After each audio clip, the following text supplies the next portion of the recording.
Today we're going to be talking about lesson 8.1, volumes of cylinders. So the volume of a cylinder is the product of the area of the base and the height. So to find the area of the base, you're using the area of a circle formula. So remember that that is pi r squared. So we can say that the volume of a cylinder is pi r squared, which would be the area of the base, times the height of the cylinder. So if we're looking at number 1 here, we can plug this in. We know that the radius is 4 and the height is 15.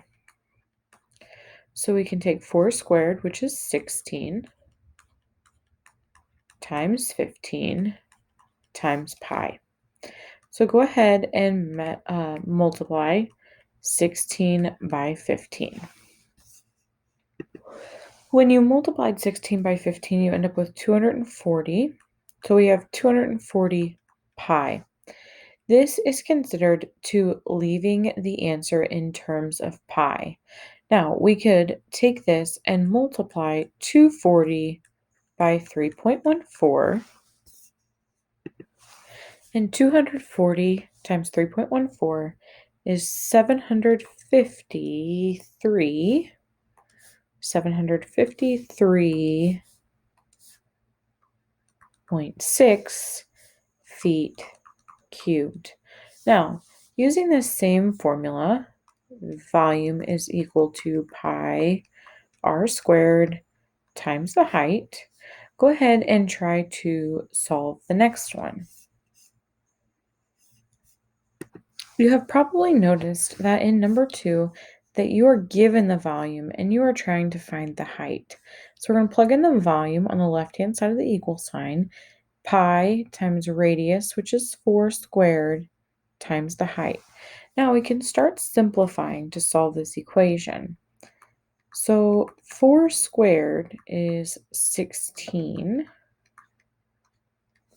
So we can start by dividing both sides by 16. So we'll have pi times h on the right. 176 divided by 16 is 11. We can then divide each side by pi, or 3.14, to get h. And when you go ahead and calculate 11 divided by 3.14, you're going to get approximately 3.503. And the directions say to round to the nearest tenths place. So we can say that h is approximately 3.5 centimeters. Now, if we look at number 3, it says in example 3, the height of the salsa in the jar is 5 centimeters. How much salsa is missing from the jar? So we're using this picture, and instead of this being 4 centimeters, we're going to make this 5 centimeters.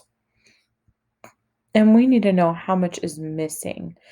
So we can take the volume, the total volume, minus the occupied volume to find the missing of volume. Ooh, can't spell. Missing volume.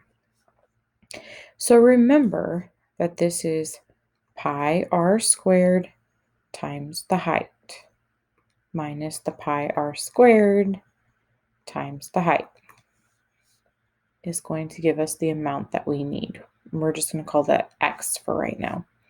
So the radius of this cylinder, this jar, is 5. So pi times 5 squared times the height of the whole jar is 10, minus pi times the radius is still 5, squared times the height of what is occupied is 5. 5 squared is 25 times 10 is 250. So we have 250 pi minus 5 squared is 25 times 5 is 125 pi. And 250 pi minus 125 pi is 125 pi, which when you multiply 125 by 3.14, you end up with a volume of approximately 392.5 centimeters cubed. Now, as you look at number 4, it says a cylindrical water tower has a diameter of 15 meters and a height of 5 meters. About how many gallons of water can the tower contain?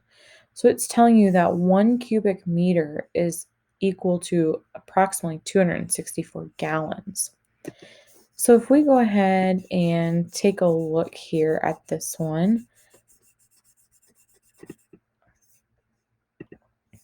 we are first going to need to find the volume of the water tower.